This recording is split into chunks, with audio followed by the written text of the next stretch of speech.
Welcome to Everyday Ethics. I'm your host, Michael Liebowitz, and with me once again is the lovely Persephone, who is ready and willing to pepper me with questions.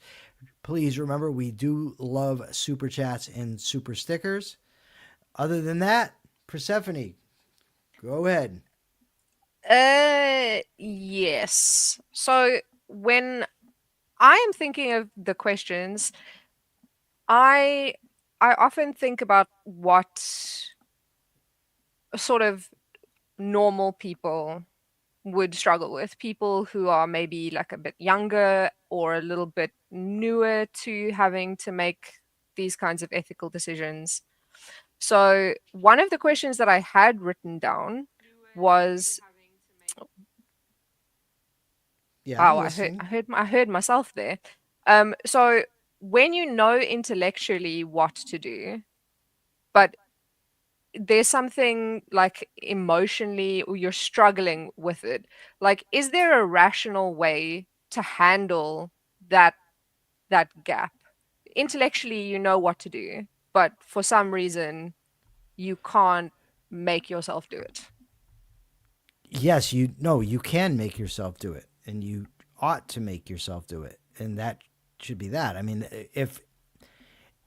if doing what was right was just obvious and easy, then well everybody would do it. The point is that the problem is sometimes there's an emotional pull in the other way because of whatever values you've adopted growing up, and now you have a value conflict. But you have to use your mind, you have to use reason to resolve it and do the right thing.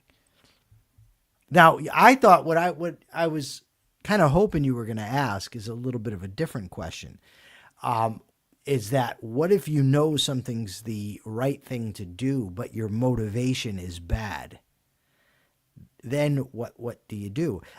For instance, suppose I know that somebody I really dislike. I think it's a horrible person, and I know that he is going to commit a serious crime, right? And I think the right thing to do is to turn him in, but I also know there's a vindictive part of me that just wants to see the bastard suffer, right? And I know my personal history of acting in the face of, doing things intentionally to make something suffer. So now I'm going to be kind of feeding that bad part of me, but I know it's the right thing to do. Then what do you do? And I would say you still don't allow your emotions to sway you. You do what you logically can prove is the right thing, and you then reason. You reason through things to get it right. You have to get the right decision.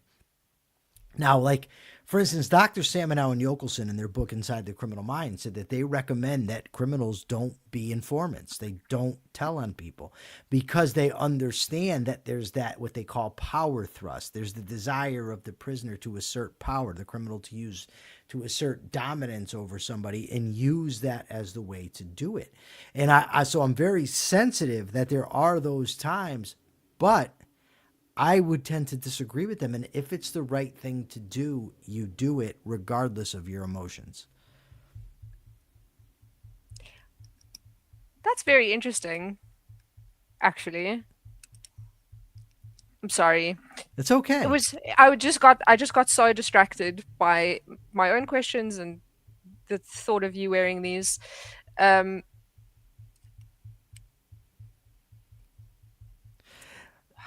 If we raise $75 today, I'll wear them. It has to be today. If we raise $75 today, I will wear the headphones. these specific color changing ones. Well, here's the problem. Not if I have to take the $75 and buy the headphones, because that I'm not going to do. But if somebody gives $75, I will get the equivalent, of to make it the visual appearance of what you're now wearing. I will do that. Okay, now we've got a. I'll wear it for a week. I don't care. But go ahead, Persephone. Let's fire away with a new question. And by the way, audience, you can come with questions as well. Yes, I'm also hoping that if something gets said that you don't necessarily agree with or something that you want more clarification on, please just shout. Um, Do you have any idea to whom you are speaking? Like, what do you think? You're going to say something that I disagree with and I'm going to roll with it? No, the audience, if they disagree with Oh, you, oh, oh, yes. If the audience disagrees, say so. Yeah, I'm sorry. I apologize. I thought you were talking to me. no, no, no, no, no. If the it's hmm, organized thoughts, you have done a lot of reading. Yeah. For you, there are certain things that are very obvious.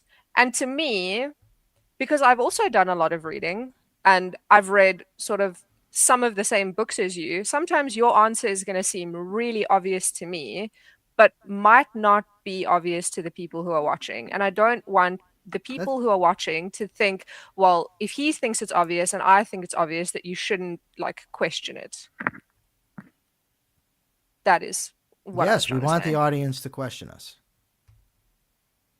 Most of the people that I consider to be friends are actually pieces of shit. Well, that's not good. Okay, we need a question. Okay, I'm so sorry. So, how do you know when you've hit your ceiling in a skill, right? Or a thing that you are trying to do? And so how do you realize when you've hit your ceiling and then you're just pouring energy into something that you're always going to be average at? Well, I mean, And so the actual point of this question is like, do how do you rationalize whether you've like hit a ceiling and you're never going to be any better than you are versus just like rationalizing a lack of effort? well, you on some level know when you're rationalizing and being dishonest. That's the first thing. So be on guard against that. But it depends. I mean, like I work out, right? I work out 4 times, 4 days on, 1 day off, so 6 days a week. I don't, I'm not trying to be Superman, but I do try to go up, like for instance, the amount of push-ups I do.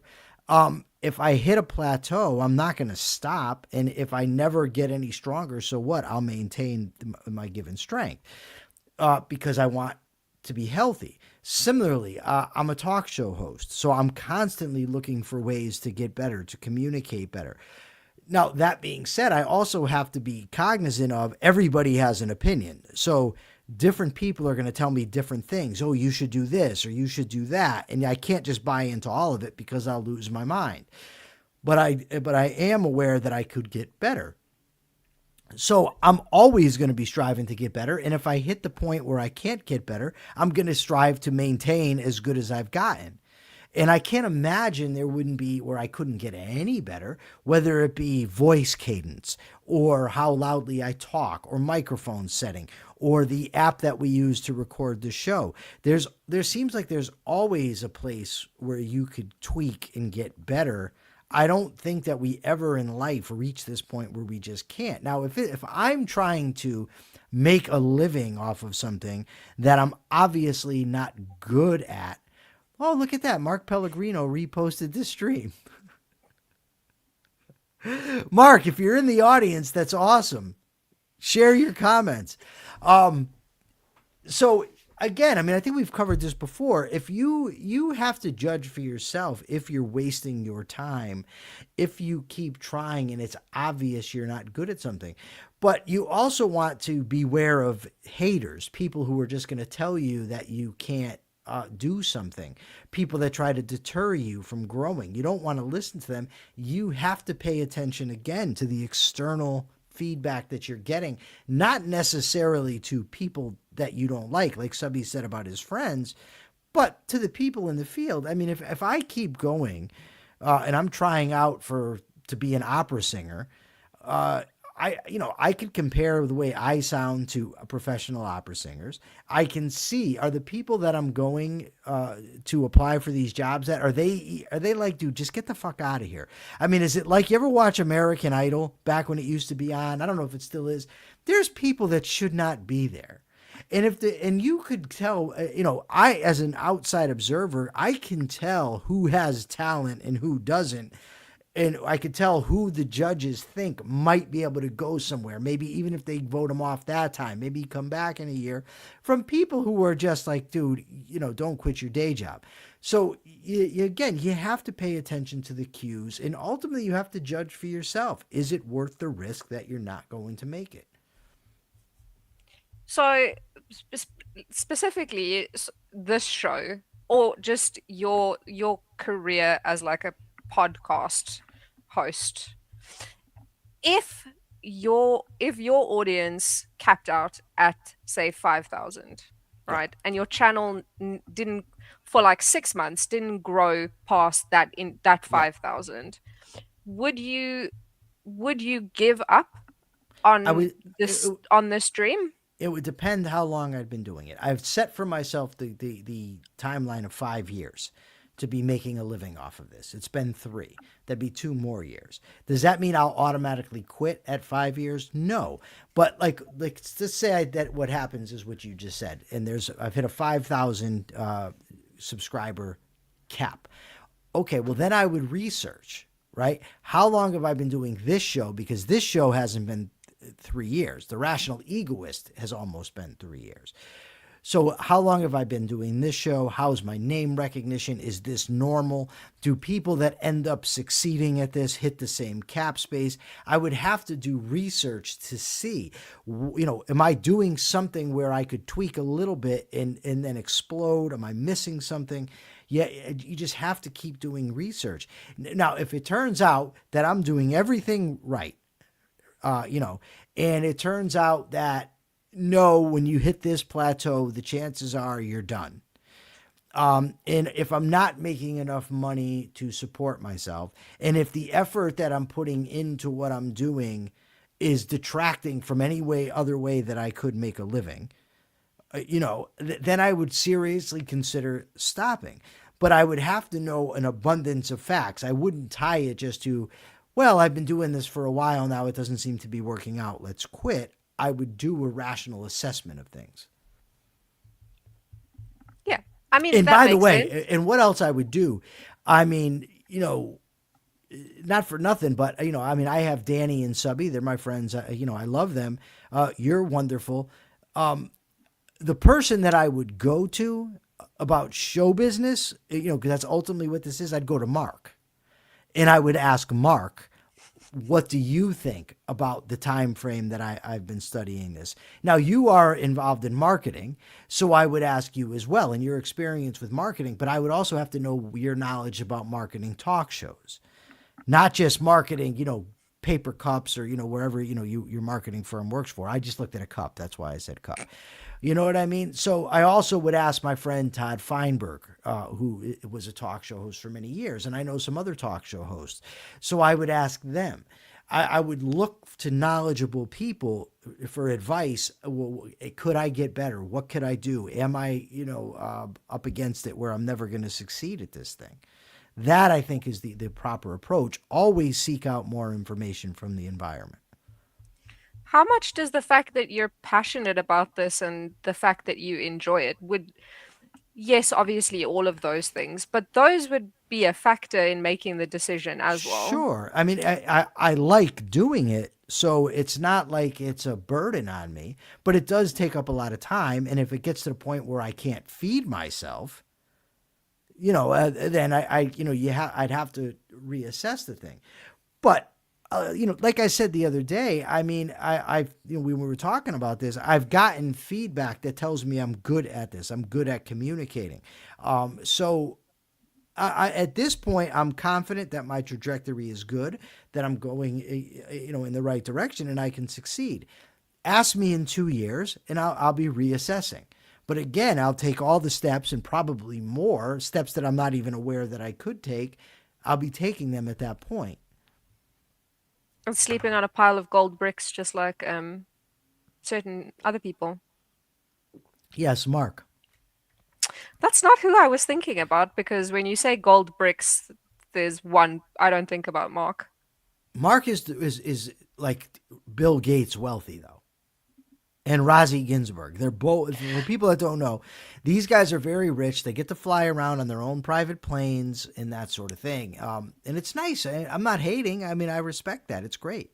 I hope to one day join them and we can each have our jet flying in unison, maybe putting on a show. Like the Blue Angels. Yeah. Here, that was good. If someone doesn't ask the right question, are you obligated to provide information if you think that if you know that it's going to affect their decision? You can't. This is okay. So I'm going to give you productive feedback because I love you and I think you're wonderful for the show. You got to come with more specifics. You know what I mean? Because I don't know who's the person, what are they asking, that sort of thing. It's almost like we're having a conversation. You can just ask me that. No, of course I can, and I did. Look at this, $2 from $1.99 from He Danny. he really wants you in these ears. Yeah, he's also very wealthy, and he could just donate the $75 and get it done. Doesn't I he mean, now find that it- I think about, but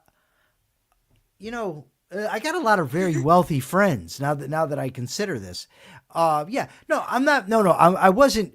Normally, Persephone, that's the kind of thing I would tell you off air, right? But because of the nature of the discussion that we're having right now, I felt that it was a good sort No, of it a is. learning opportunity. Because that's when you say to me, well, is it wrong not to? Do you have to give somebody the answer? If subby asks me about something that's life or death, and he doesn't know the exact right way to word it, but I know what he means, yeah, I owe it to him to give it. If some stranger is trying to, get to McDonald's and it's going to take me an extra 20 minutes to explain to him where McDonald's is, no. So I need you to frame it in terms of specifics. Katrin gives €10 and says, yes, we need the ears. I agree. Hashtag twinsies. So if it is sort of an acquaintance that is making a decision about whether to buy a car from a Okay. specific dealership, right? Okay. And they say, this is the car that I'm interested in, and you know something about the dealership that they clearly don't, but they don't ask you a question about, like, is this dealership trustworthy? They say, well, what do you think about this car? Should I get this car? They're just asking about the car. And But I know you, the dealership's untrustworthy? yeah, are you obligated to provide them that information? Well, it depends Not what you if it, mean. It depends what not, you mean by obligated, ultimately. In fact, if I know that somebody that's on good moral standing is going to make a bad decision because of lack of knowledge and it's no fault of their own, the moral thing to do is to tell them. Right? When you use the word obligation, it's because I'll accept it because I've chosen to live a rational life. I've chosen to live a moral life. So within that, I think, yes, I have to adhere to reality. And I think it's implied when I deal with other people that I treat them the way that I would like to be treated, that we try to facilitate, each other's well-being because ultimately it benefits me. Now, what if I gain a reputation as somebody who would allow people to go to the crappy car dealership and get ripped off? Right? Now I need something and I go to some third party and I say, hey, I'm about to go do this. And that party can help me out. But he or she knows what I did to the other person. And they're like, screw this dude. As opposed to, you know what? He really helped out my buddy. I'm going to help him out. yeah, I mean, it makes sense. I think it's more like, are you obligated to yourself to provide that information, not I, necessarily obligated to the other I person? think that if we take the entire context into consideration, we get $2 from Jeanette. Thank you very much, Jeanette. I think that it's the moral thing to do. I don't want to use the word obligation. I don't want to make it seem like it's something being imposed from outside. It's a way that I'm choosing to live where I'm an honest person and I'm not going to implicitly lie to somebody. And so if I know something that's relevant to a situation that the person doesn't know that's going to help them, $20 from Sebastian Scalora. Thank you, Sebastian. So, but I'm hoping I'm making sense to you. I think it's the right thing to do because it's ultimately in my interest to live in the type of world where people are honest about stuff like that. But it ultimately depends on the situation, on the person that's asking me, right? And how much effort do I have to put into giving them the answer? Is it somebody who in the past, that when every time I've tried to tell them something like this, they just dismiss me, and just do what they want anyway? So that I'm like, well, I'm not going to keep banging my head against the wall. But if it's somebody that's receptive, then sure. Mm. Mr. Deagle says something good. If someone is selling something very valuable, but they don't know its value and are selling it cheaply, are you obligated to tell them the real value before buying it? This is such a real situation that happens It is. so And I'm often. going to give you the pro and the con of it. Ultimately, trade is trade. People sell things based on what how much they value it, and people buy based on how much they value. And so we get $5 from Robert Nasser, who probably is giving the answer that I'm about to give. Reputation is a subset of integrity. Both matter. Both are practical and obvious. The latter is moral, which, surprise, surprise, is practical. And that ultimately is going to be my answer. Like, I used to watch Pawn Stars, right? And somebody goes into the person at into the pawn shop with a very valuable item and doesn't know its value, and says, I want to, $500 for this. The thing's worth 80 grand, let's say. I don't remember the exact numbers. It's in the interest of the pawn shop owner to say to that person, this is actually worth 80 grand. The reason is because reputation matters. You understand? So do you want to be the guy, if you're the type of pawn shop that when somebody does that, rips the guy off, and the guy finds out and then spreads the word, you're not going to get good business. But if people understand that you're the type of person that's going to be honest in those situations, you build the reputation for having integrity. Now, and furthermore, what if the person comes to you and says, well, what do you know? How valuable is this? And now you're in a tough spot. Well, you be honest. I personally would tell somebody what the value was. Now, that being said, 10 more euros from Katrin. Thank you very much, Katrin. That being said, right, in a marketplace, if we're talking economics in the market and you say, well, these people are price gouging, then I'd say, no, it's not price gouging. You're paying what you want for a given product because you need it. And that's what the market has determined is the value of the product. Yeah. I mean, I agree with that. But I mean, that situation apply like it usually does apply to sort of like pawn shop situations or when someone is sitting on something far more valuable than they realize. Right. Um, Right. But, now at the same time, what if we go to, a tag sale and that person is selling an item that's very, very expensive and they're selling it cheap? They might be doing that because they have to cut their losses and get rid of this thing. I don't think when you, in that situation, I don't believe that I'm obligated to go and tell them, hey, you're selling this for far too cheap. Nor do I think it's my obligation to go and tell them when they're selling something for too expensive. I just won't buy it. And that's the market. That's what the market gets to decide. yeah.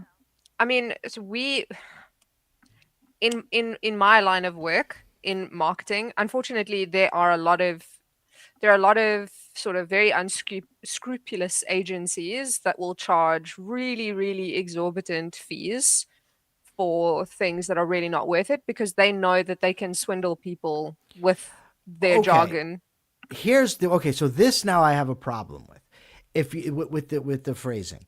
If I'm in a business and I'm selling whatever, right? Mm, Nobody is forced to buy these no, items. Nobody. no, They have a choice to. If they're willing to pay a certain amount, it's because they put that much value on it. That's not a swindle. Now, that's when we're dealing in a broad market. Now, on a personal level, if you come to me one on one, neither one of us is in business, and you say, I want to sell this thing, well, that's a different story. And it's also a different story if you're operating a pawn shop where you're haggling over things. They're not the same. So the reason I brought up this example, right, is because when I say they're very unclear about what they're offering, they use very misleading language, which to a person who doesn't know anything about my industry is gonna seem like a lot more than it actually is. So when I say that they're swindling, I don't mean that I think that they're overcharging. I mean that they're purposefully misleading their customers. That's fraud. If you're lying about something, that's a different story. If you're So telling somebody that a product can do something that it can't, this that's is dishonest. this is pretty much exactly what they're doing, right? So they're saying if you pay me $500, I will get you to the top page of Google within a month. I know for a fact that that is not possible. I'll get you 5,000 engaged subscribers. I know that that's bullshit. But the person who's buying the service doesn't know. Well, then that's fraud. You're lying and you're a scumbag. I don't even remember why I was telling this story because I got so distracted by you saying this. Like this swindling is not the right language. Why did No, I want to? Why did I because want I to bring was this up? because you wanted to clarify that the people you're talking about are being dishonest. That's a different story than charging what somebody else thinks is too much for a product. If they're lying, that's a scummy thing to do. Yes.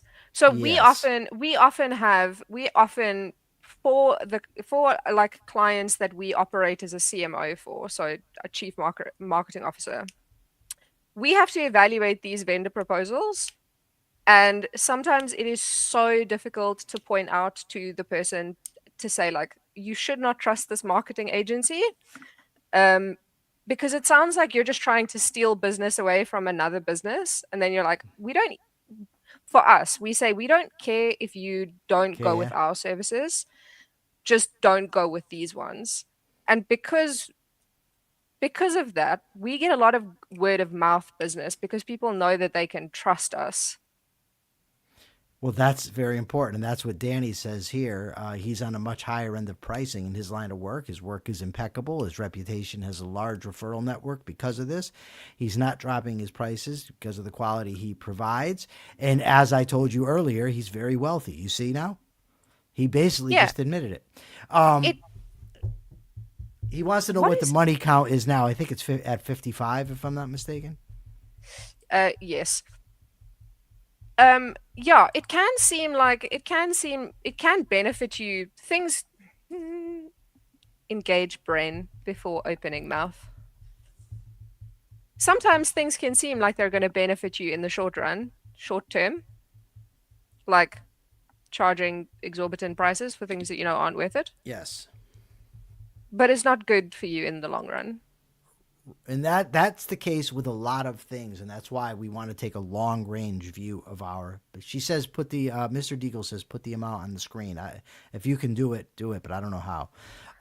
$20 from Danny. There you go. We've hit it. We've hit we've hit the goal. We've hit the goal. Okay, now Danny, all that remains for us to do is when we go out for coffee next time, we're going to run around and see if we can find some of these ears.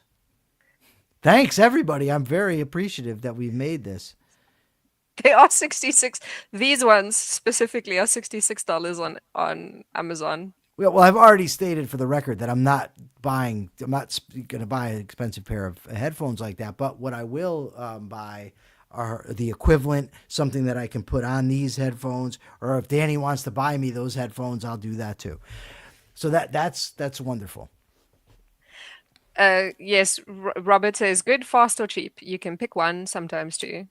Yes. I said that the other day. We've got If like Da- Listen, if Danny's willing to pay for headphones, I will wear whatever he buys. So that's good. I don't have a hard out today. We could stay maybe 10 more minutes if you've got more questions. If not, well, we can wrap up and reconvene tomorrow.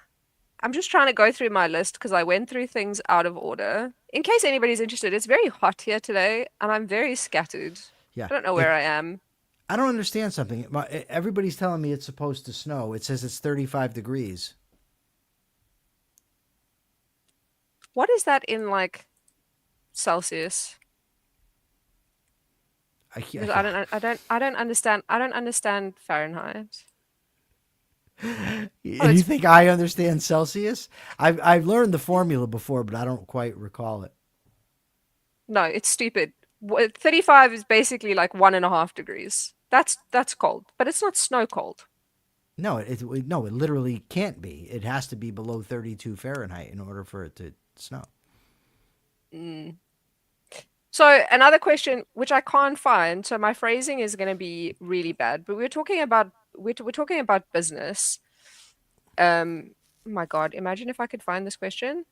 When is managing your professional reputation like good strategy versus like being dishonest?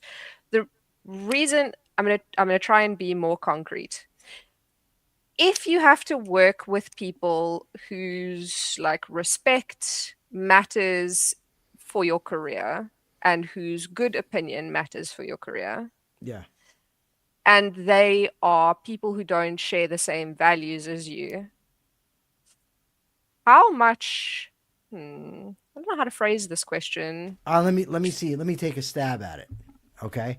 Are you asking that if these people don't share the same work values as you, honesty, integrity, discipline, trustworthiness, that sort of thing, uh, how long are you required, or should you continue to work for the same company of that as them if their reputation can rub off on your reputation?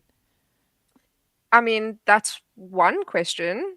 That's not what you wanted to ask. No, but answer that one because that's good.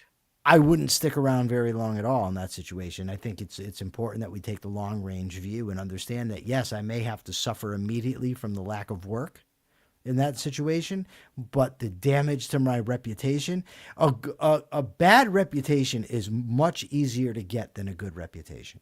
Right? You could be somebody who does the right thing 90% of the time. That 10% will kill you. And if you get the reputation of being a liar, it's not an easy thing to overcome. So the reason I specifically asked this question is maybe not if you know the company that you work for is like a shitty company, then you shouldn't work for them. That feels obvious. But if you have maybe a client who you have to have frequent conversations with who is just kind of a shitty person, Yep. not like absolutely immoral, Mm-hmm. but is just usually not great, right? Says some very not cool things, has some very not cool opinions, and you have to have conversations with them. And you don't really want to risk like saying, hey, by the way, you're being an absolute dickhead. You're wrong. Yeah. How much of that is okay? How It much of depends. sort of just How much is it affecting you? That's the question you have to ask. Is it affecting you personally? Is it affecting your reputation? Are people associating your character with this person's character? Those are the type of things you'd have to know. If it's just a matter of this person's using saucy language when you're in private and you don't like it, well, I mean, I would suck it up. I wouldn't care. But I mean, I've been around some, you know, pretty bad language my whole life, so it doesn't really bother me. But so that's what it's going to depend on. How is it affecting you? And that's something that really only you can answer. I agree with that. So I'm not talking about saucy language. I'm talking about like if you have, for instance, a client or a person that you work with that is like very anti-abortion and like very women should be in the kitchen, All right. right? And how much of like you sort of just putting up with that and putting up this client drops this kind of conversation, these talking points into conversations when you're having meetings, right? How much of that is okay to put up with versus Well, like when do you just is it relevant to you? That's the question. Is it relevant to your business? Is this person doing that in public so people are now going to associate you with these views? Or is it in private meetings where everybody there knows this guy's views, knows your views, and nobody, no one cares? It depends. How is it going to impact you? How offensive, do you find what he's saying personally at a personal level. Maybe you just don't want to deal with him because you don't like him. But for the reputation thing, it matters. Is it getting out? Are they associating you with this person's views? That would be my answer. What about you personally? Like, how much of that are you willing to put up with from maybe not the friends in your life, but the acquaintances that you have? I don't know, and it would depend on what they're saying, what they're doing. Like if somebody makes racist remarks in front of me, depending on context, I'm not a prude when it comes to jokes. I happen to, be Italian and Jewish. You want to make Italian and Jewish jokes, go ahead. I don't really give a shit. But it's going to depend on the nature of those jokes too. Right? The example I always give: if you want to make jokes to me about Jews running the world, or you want to make jokes to me about Jews being cheap, I don't care. But if you want to make jokes to me about the Holocaust, no, we're not laughing about that. That's not funny. Right? And so, similar thing, like, I have a very good friend of mine, a black dude. We would always make jokes like that to get together. I'm not going to joke about slavery. I'm not going to joke about Jim Crow. You understand? There are things I would joke about. That's not it. So when you're talking about me personally and what this person's talking about, it's going to depend what it is, what's the person saying, and again, how is it impacting me? I'm not going to work for Nazis. I'm not going to have Nazis working for me. That's just not going to happen. You know what I mean? But if it's like a real controversial issue where the country's split down the middle or close to it, like on abortion, or, even something like gay marriage, where it's his personal opinion, he brings it up once in a while, it's not affecting my business, it's not affecting my reputation, I would probably let it go.